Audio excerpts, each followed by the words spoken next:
In this video, I'm going to walk you through how to set up Google Analytics with your Squarespace website. Google Analytics is a free application offered by Google that allows you to track website performance.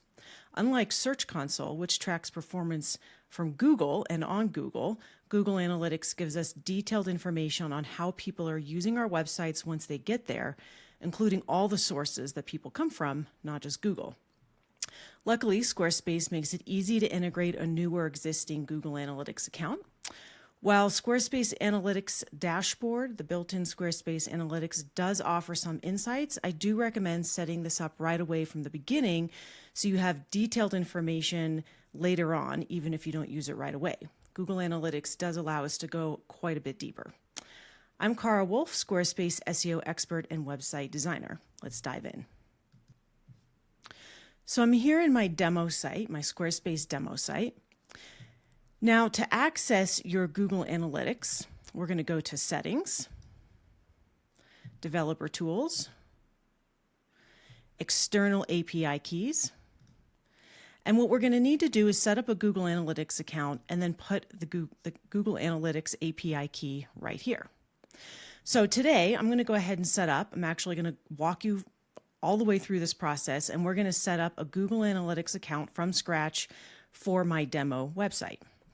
So in order to do that, you're going to want to come to analytics.google.com and sign in with your Google account. You can sign in with an existing Google account if you already have one, or if you don't have a Google account, you can create one.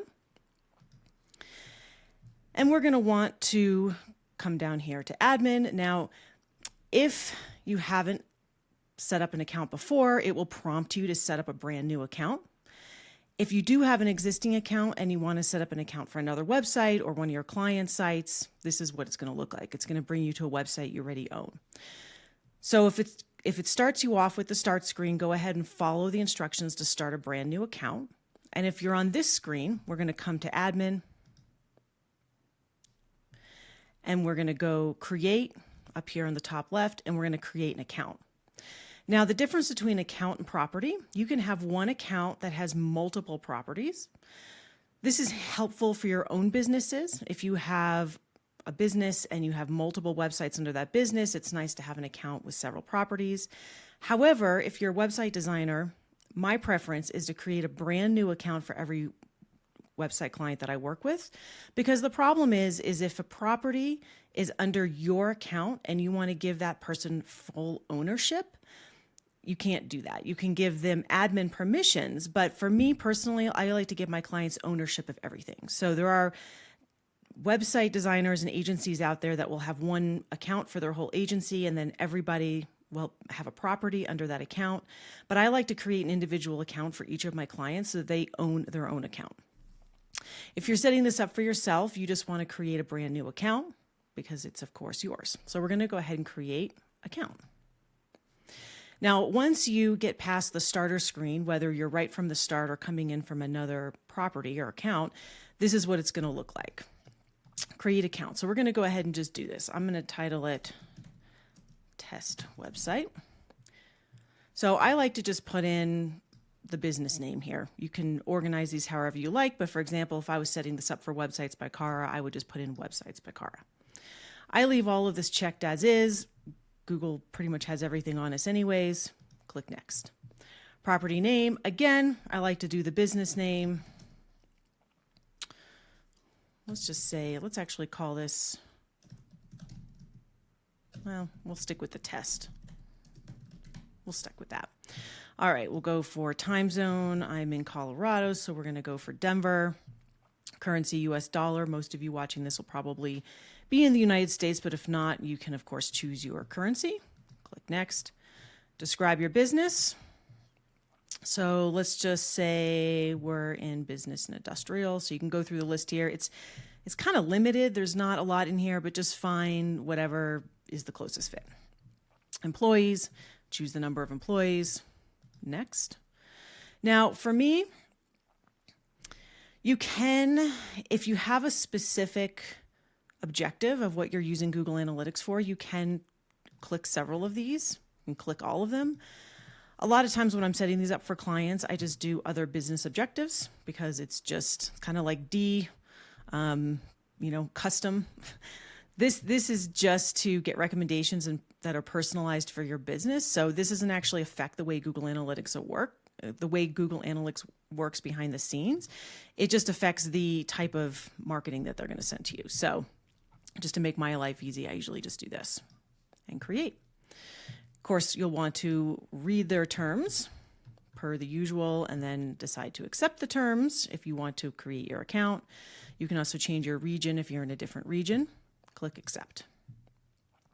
So now we want to start collecting data. So this particular walkthrough is for your Squarespace website. So we're going to click web. We're choosing a stream to collect from. So we're going to do web. And this is where they want the actual business address. So let's just pretend this was my URL. And then again, the stream name, you can name this whatever you like. I like to just put in the same thing here.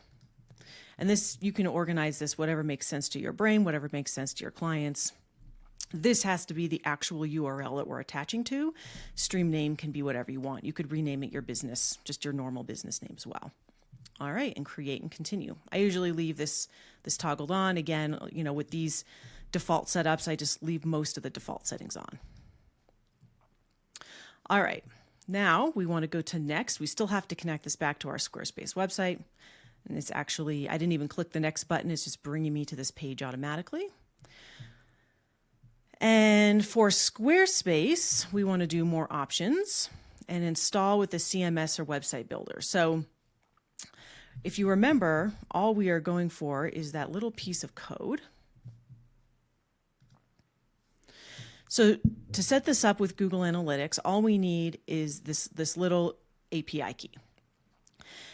Now, this is the built-in function with Squarespace. This is the easy way to connect to your account.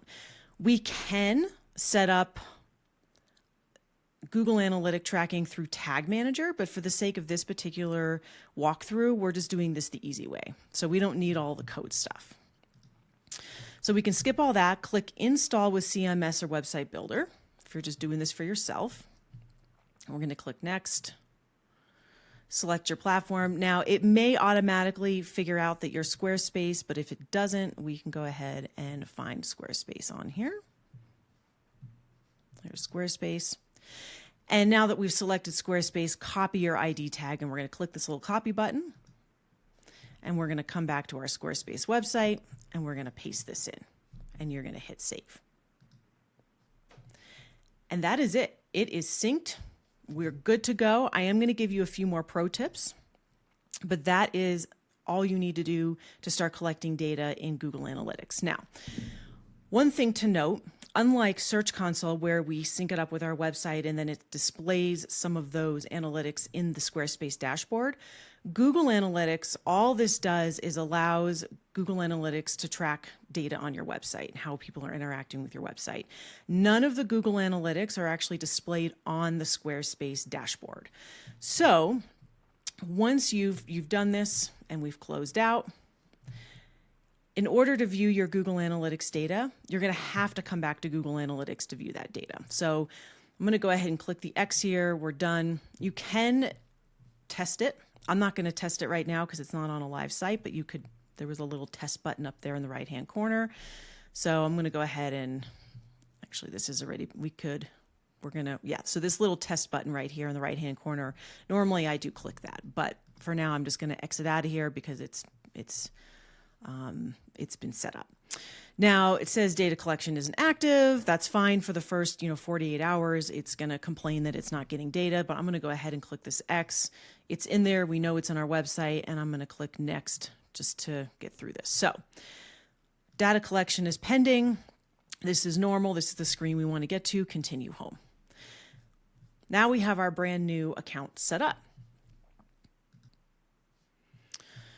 So for a little while, this is what your dashboard is going to look like. It's going to say no data received. So what I like to do is give it about 48 hours and then come back here and just make sure that it's collecting data. You can check for active users in real time. But the easier thing is just give it a day or two, come back and make sure it's collecting data. If not, you can troubleshoot, but it's very unlikely that if you follow these instructions, grab that little code, put it into your Squarespace API key, it's very unlikely you would have any problems at all. Now, I do want to walk you through one more thing that I like to set up on all of my Google Analytics accounts.